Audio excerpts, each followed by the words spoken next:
tayo manalangin. Praise God. Hallelujah. Nagilit mo magpala naming Ama, Diyos sa makapangyarihan sa iyong pangalan. Aming pinakamamahal na Panginoon, sa panunod panahin po ng aming minamahal ginagawa ng Pastor Evangelista Wilista Dalmeda. Nagpapasalamat kami sa iyo, O Diyos, hallelujah, sa malayang pagkakataon pinagkaloob mo sa bawat isa amin. Ay pumapakinggan ni Malasalita ang aming dalangin, Diyos, magsilbi itong pagkain ng aming mga kaluluwa. At sa mga webcast viewers, bigyan sila ng pagkakataon makapaglingkod sa iyo. Maraming salamat sa iyong kabutihan, sa iyong kadakilaan, mahal na Panginoon. At yung barang, let's us, O God, in Jesus' mighty name we pray. Hallelujah, praise the Lord. Barating dakilang Diyos. Ang pinakamataas sa pagpupuri, pagwalhati, kadakilaan, taon sa pusong pagkasalamat, ay nakukulang sa ating dakilang Diyos na buhay, sa ating po pinakamamahal pa sa Kristo. At kung mabati sa magandang hapon, nagbibigay dobleng paggalang sa ating minamahal ginagalang Pastor Evangelista Wilista Dalmeda, the time prophet of God. At magandang hapon sa buong sambayan natin mga pastor. Patuloy po natin sinasariwang blessed memories and teachings of our beloved Pastor Lindsay Almeda. Magandang hapon po sa ating po mga webcast viewers. Magandang hapon sa ating lahat. Purihin ang ating pinakamamahal na Panginoon. Ating po pagsahid ngayong hapon, minamahal ko, ay pamagatan nating hindi kita ipagpapalit. Purihin ang ating dakilang Diyos. Alam niyo ang minamahal sa lugar ng Afghanistan, yung mga tauhan ni Bin Laden noong araw, sila na po, minamahal ko, ang nanguna sa bansa. Yung pong Prime Minister doon, Presidente, minamahal ko, lumayas na. Takot sila, minamahal ko, na sila po ay mapugutan ng ulo, minamahal. Ang katunayan nga po, minamahal ko, 100 plus na Pilipinos, minamahal ko, naroon sa Afghanistan, minamahal ko. At noong nakaraan lamang, minamahal ko, may 3 eroplano, minamahal ko, na palipad. Paalis sa bansang Afghanistan, minamahal ko, at pumunta ata sa lugar ng Oman o yung malapit na lugar, minamahal. At ang mga tao, minamahal ko, siksikan sa loob ng aeroplano, minamahal ko. At ang mga tao nga, minamahal ko, dahil wala na silang pwesto, minamahal sa loob ng aeroplano, minamahal ko, doon sila sa gulong, minamahal. Gulong na aeroplano, para matakasan lang, minamahal ko, ang gulo, minamahal. Ngunit, lahat po sila naglaglagan, minamahal ko, at wala po nabuhay sa kanila. So makita po natin, minamahal ko, ang kalagayan at ang magiging kalagayan ng buong daigdig sa darating ng panahon, minamahal.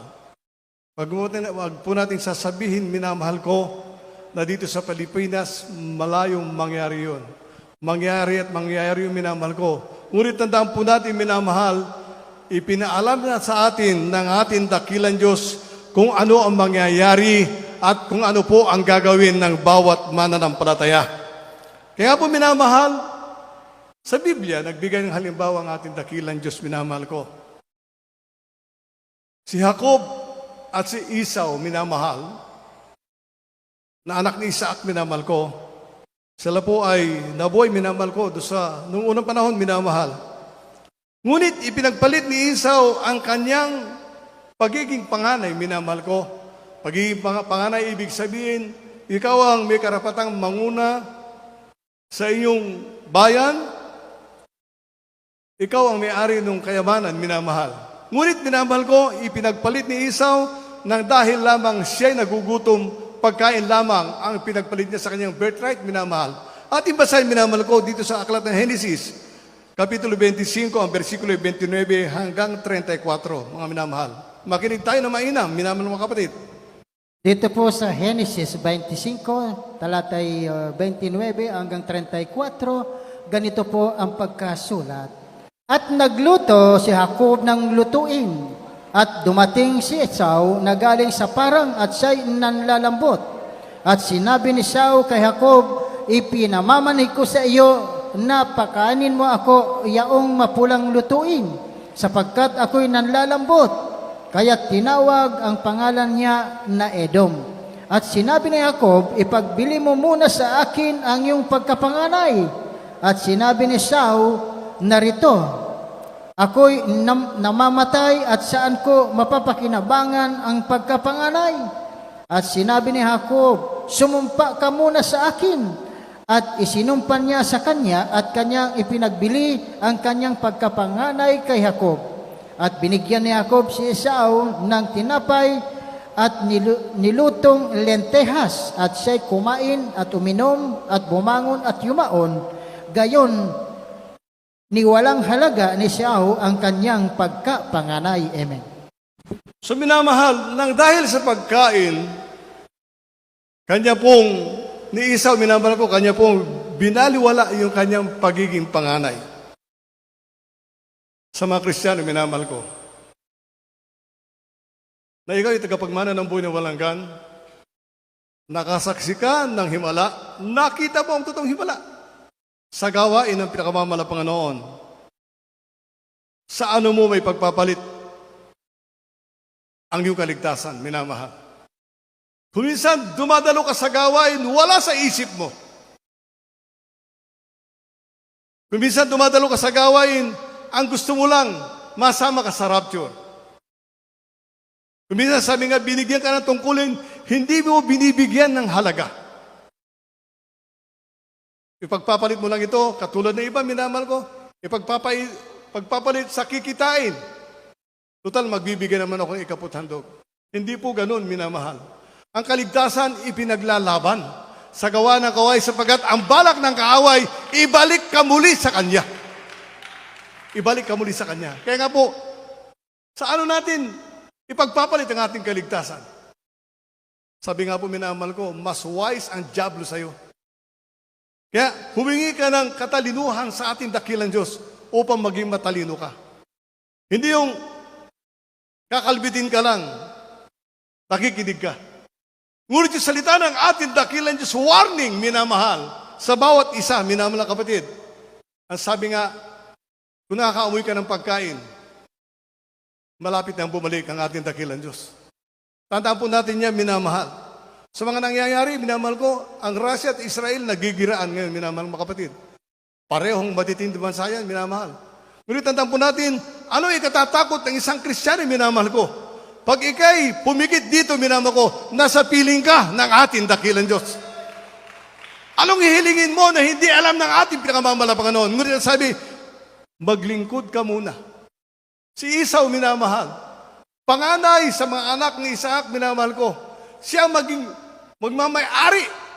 Siya magmamana ng kanyang trono ng kanyang ama o pangunguna, minamahal. Ngunit ipinagpalit niya sa pagkain, minamahal ko. Nakita po natin, minamahal. Kung gaano kababaw, minamahal ko. Ang isip ng tao, minamahal. Dinala ka ng ating dakilang Diyos sa buong katotohanan. Pinadalhan ka ng ating dakilang Diyos ng kanyang pastor na magtuturo ng buong katotohanan. Beloved Evangelist Willie Estrada Almeida, beloved Assistant Pastor Linus Almeida, nakita po natin na kanilang pinangangaral, minamahal ko, ay nagkatotoo. Maraming taon nagbago ang buhay. Maraming taon pinagpala ng ating pinakamahal na Panginoon at maraming tao, minamahal ko, pinagaing ng ating dakilang Diyos. Sa makakita, minamahal ko ng ganong mga pangyayari, minamahal ko. Kundi sa totoong gawain ng ating dakilang Diyos. Makita po natin, minamahal. Doon tayo kay Esau. Pupunta tayo sa bagong tipan, minamahal ko. Yung isang taong mayaman, minamahal. Si Esau, ulitin natin, ipinagpalit niya yung kanya birthright, minamahal ko. Hindi na siya ang nanguna sa magiging bansang Israel, kundi si Jacob, minamahal ko. Doon sa ating New Testament, minamahal ko, basahin natin, Mateo 19, 16 hanggang 22, kung gaano minahal ng taong mayaman ang kanyang ari-arian, minamahal. Basahin po natin yun, praise God. Dito po sa Mateo, Kapitulo 19, ang talata 16 hanggang 22, ito po sinasabi. At narito't lumapit sa kanyang isa nagsasabi, Guro, anong mabuting bagay na gagawin ko upang ako'y magkaroon ng buhay na walang hanggan? At sinabi niya sa kanya, bakit may tinatanong sa akin ang tungkol sa mabuti?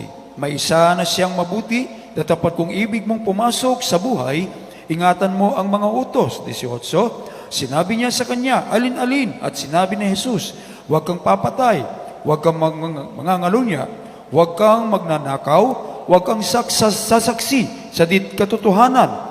Igalang mo ang iyong ama at ang iyong ina, at ibigin mo ang iyong kapwa na gaya ng iyong sarili.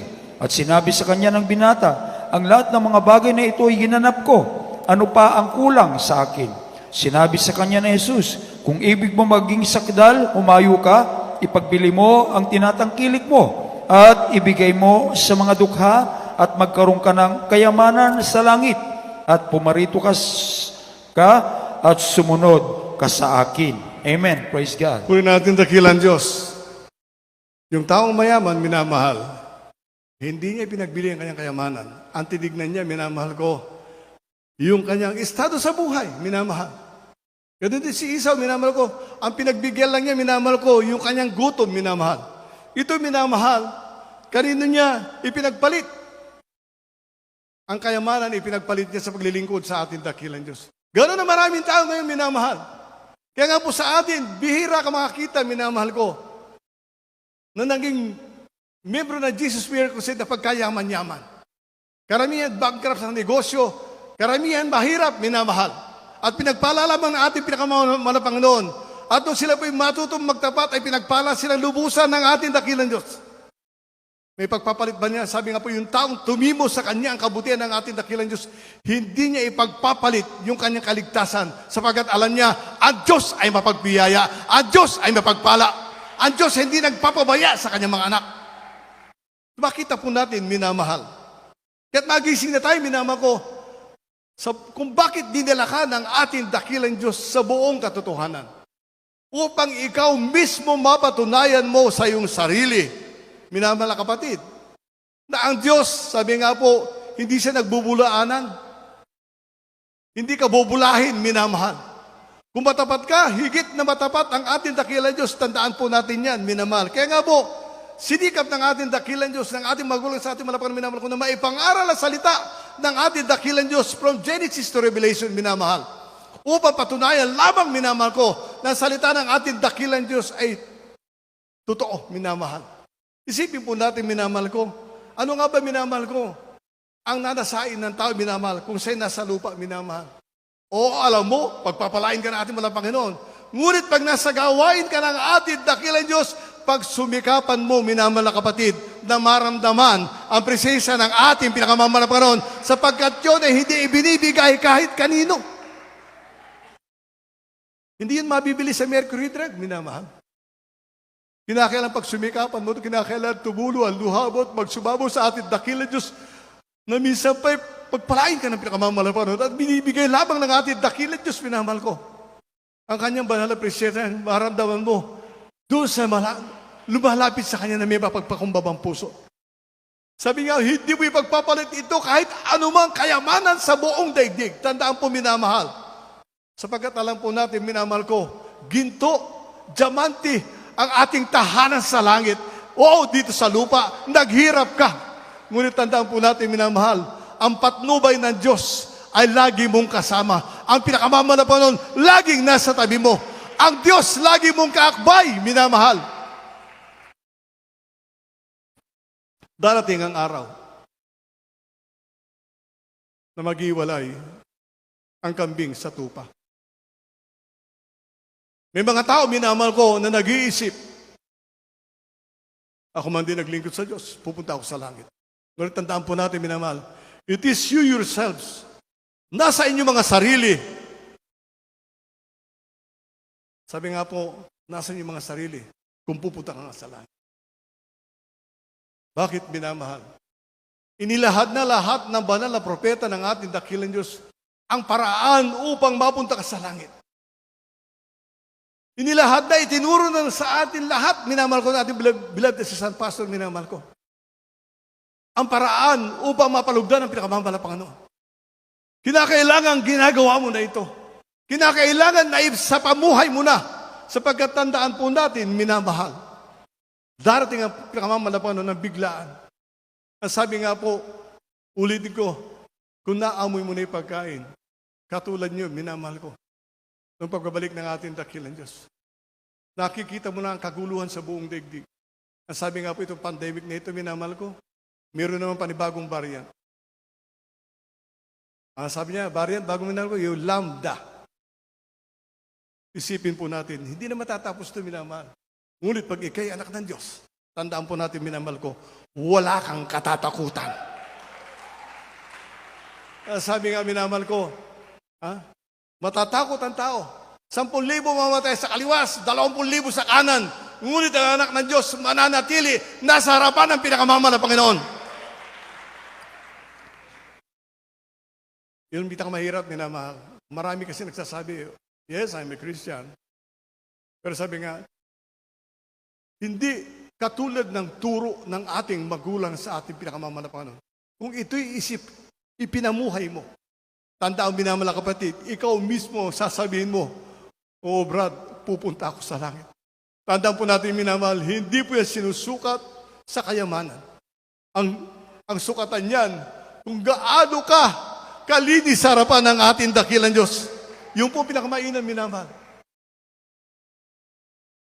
Huling versikulo minamahal, Mateo 19, o 19, 20, 27, 30. Nagtanong yung mga alagad minamahal, ano ba yung tatanggapin namin? Iniwan namin na lahat. Basahin natin yung huling versikulo.